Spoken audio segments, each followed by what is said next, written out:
Introduction. My brothers and sisters, when you find it hard to get a woman out of your mind, it indicates there are moments in the long pilgrimage of the human soul when the heart refuses to let go.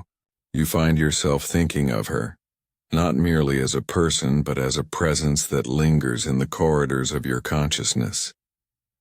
She walks through your thoughts like music that will not fade, like poetry that hums beneath the noise of the everyday.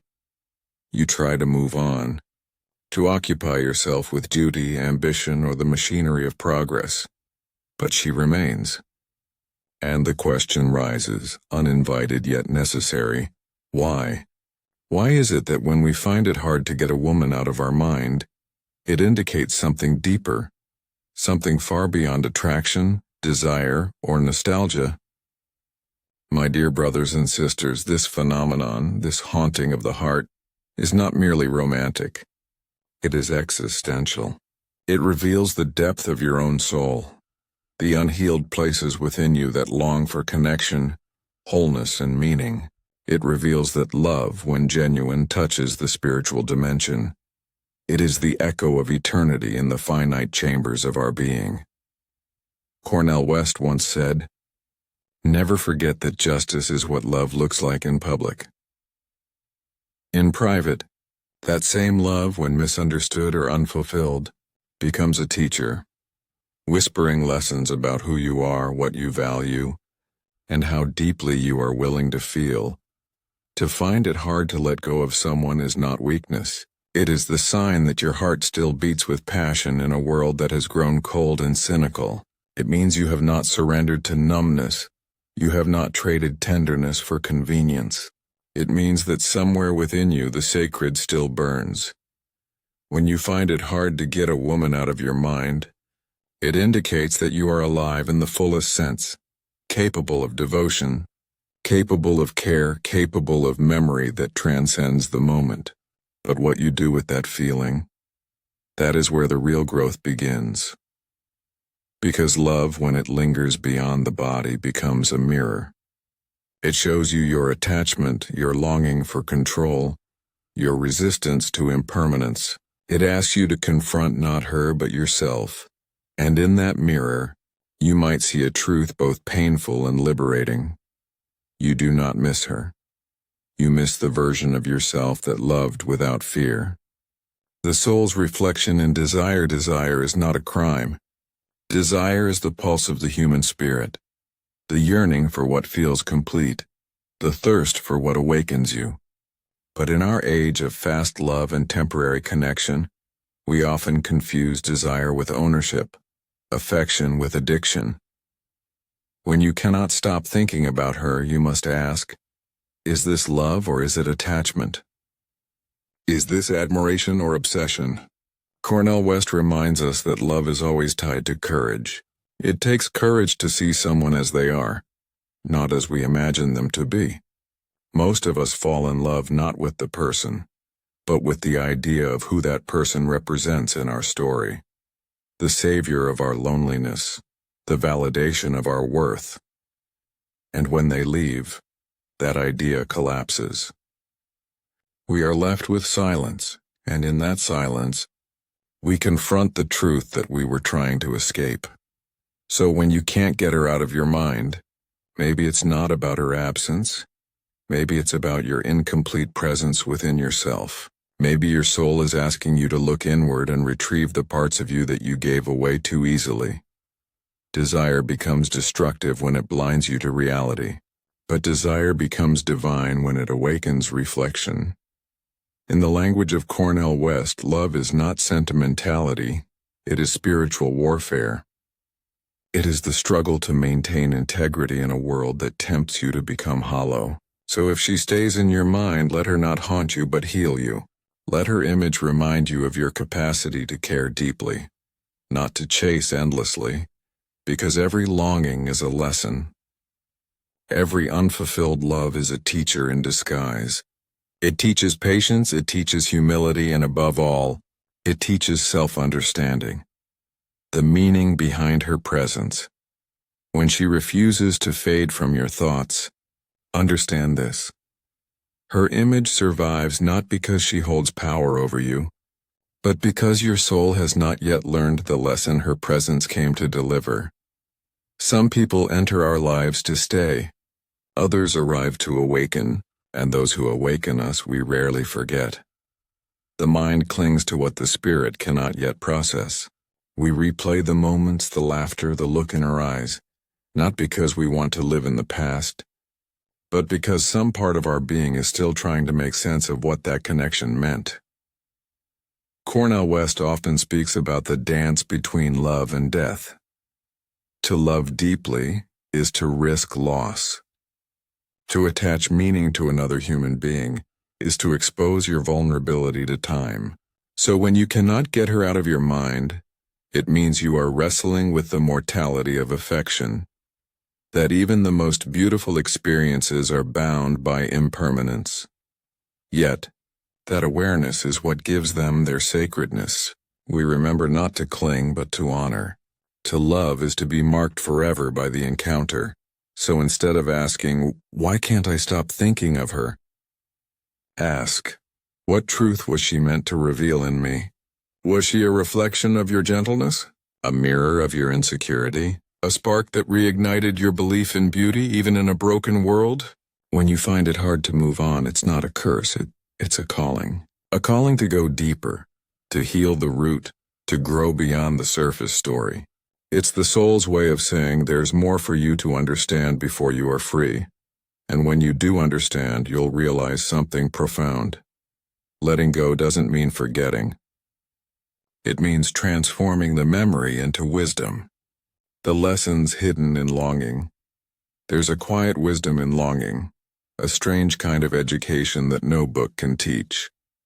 When your heart aches for someone who is no longer present, life is revealing to you the depth of your emotional capacity.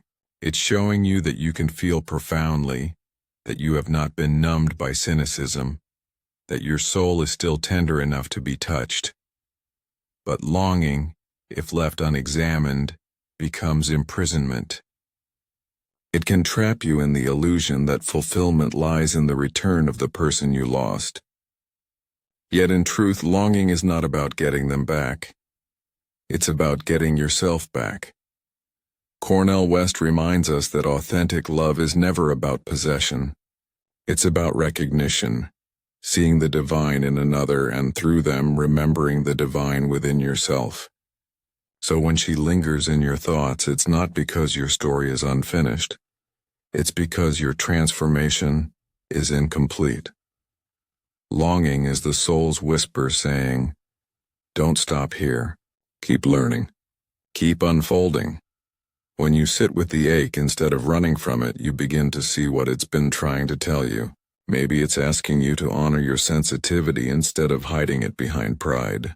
Maybe it's calling you to rediscover the purpose you lost when your heart was broken. Maybe it's teaching you that the love you gave away so freely must now be given to yourself with the same devotion. There is power in not rushing the process of forgetting, because healing is not erasing memory. It's integrating it. It's looking at what once hurt you and saying, "I can still bless this because it helped me grow." Cornel West often speaks of the blues sensibility, the art of turning pain into insight, sorrow into song. That's what you must do with your longing. Don't silence it, sing through it. Don't drown it, dance with it. For the beauty of being human is not in avoiding heartbreak, but in learning to live beautifully despite it. And when you start to see longing as a teacher, not an enemy, you reclaim your freedom. You stop chasing ghosts and start embracing grace. You stop asking, "Why did she leave?" and start asking, "What did I learn?" That shift, from loss to learning, is the beginning of maturity, the birth of wisdom, the mirror of emotional maturity. Every deep connection holds up a mirror to who we truly are.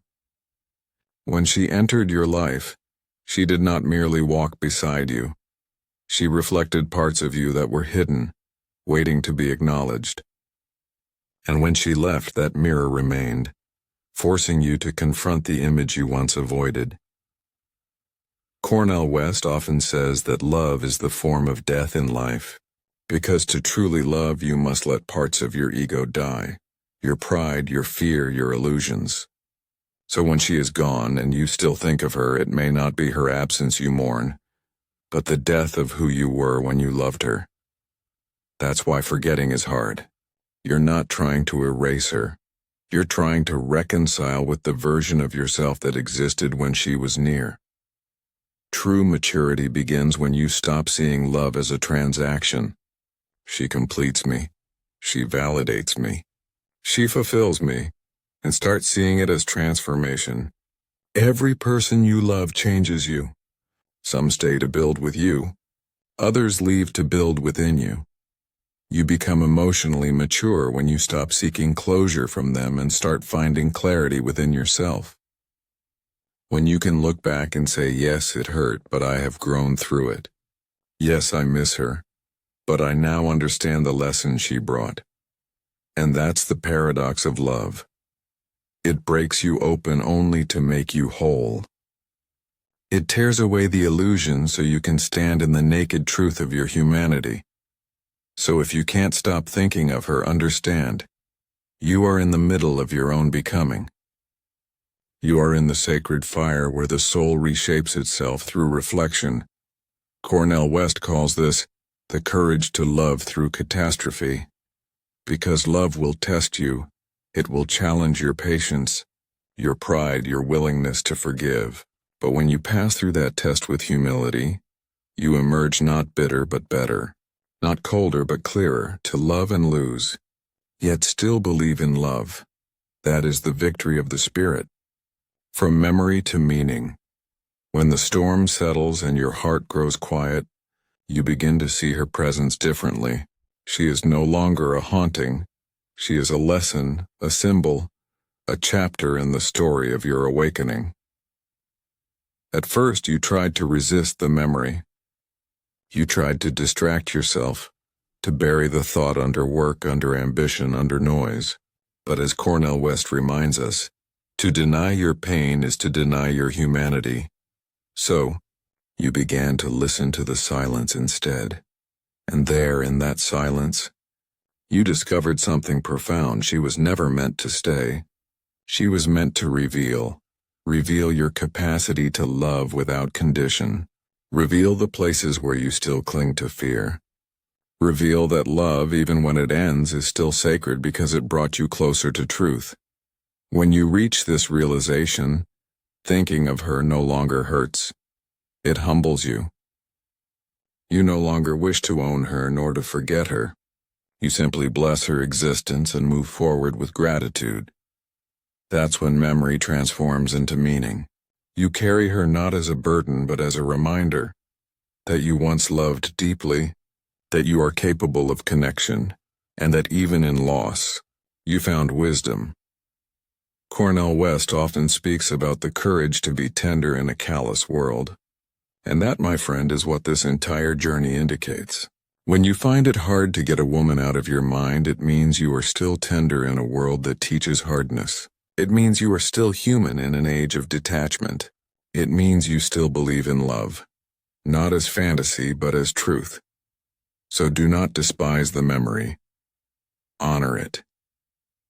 Let it guide you toward greater empathy, deeper reflection, and richer understanding.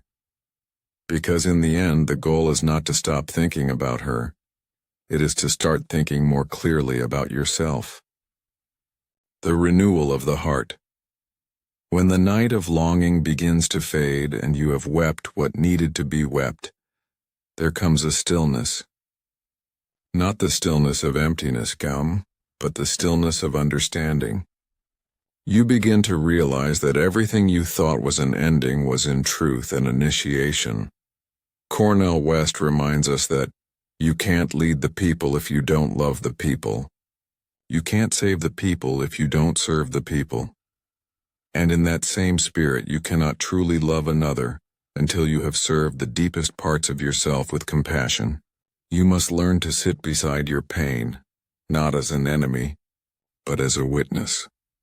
When you can think of her without the old ache, when her memory no longer ignites the flames of bitterness but instead lights the lantern of gratitude. That is when your heart has been renewed. It's not that she disappears from your thoughts. It's that her image becomes peaceful. This is the sacred stage of love where memory matures into meaning, and emotion becomes wisdom. Where the heart learns that holding on is not strength, and letting go is not defeat. It's transformation. The renewal of the heart is not a single event, but a continuous practice. It's the art of revisiting your past without becoming its prisoner. It's being able to say, "She taught me how to feel, but life is now teaching me how to heal." Cornel West often speaks of tragicomic hope, the courage to laugh and weep at the same time. Because to live fully is to embrace both joy and sorrow as sacred teachers. So, my brother, if you can't get her out of your mind, do not curse the memory. Use it as fuel, to grow, to serve, to love better next time. Because the soul that has loved deeply and learned wisely becomes the soul that can uplift others. And that is the ultimate purpose of pain. Not to destroy you, but to deepen you when the freedom of understanding. Freedom does not always come with forgetting. Sometimes it comes with understanding. When you finally understand that love was never about possession but about expansion, you start to breathe differently. You begin to see that she was not the destination. She was the direction. She pointed you toward the unexamined corners of your own being. Cornel West reminds us that love is a form of death and resurrection. You die to illusion, and you are reborn into truth. That's what understanding does. It resurrects you from the grave of your own misconceptions. So when you think of her now, you no longer feel trapped. You feel grateful. Because without her, you would not have met the deepest parts of yourself. You would not have discovered your strength, your vulnerability, your capacity to forgive. To truly love is to stand before another soul and say, "I see you," without needing to own what you see. To truly let go is to whisper, "Thank you," without needing to hold what you once had. That is freedom. That is love purified of fear. The human heart, when enlightened by reflection, becomes a vessel of compassion. You no longer wish harm, nor revenge, nor even reunion, because you have found peace in the wisdom of experience. You begin to wish her well even in your silence. And that silent blessing is proof that you have transcended attachment. Cornel West calls this the love that refuses to calcify. A love that does not turn bitter when disappointed. A love that keeps moving, expanding, forgiving, redeeming. You are now free, not because you've forgotten her, but because you have integrated her. She lives in your growth, not in your grief. The sacred indication. So when you find it hard to get a woman out of your mind, it indicates something holy. It means your heart is still awake. It means you have not surrendered to the numbness that consumes so many souls. It means that you are still capable of reverence, that you can still see the sacred in the ordinary. It indicates that love, for you, is not a transaction, but a transformation.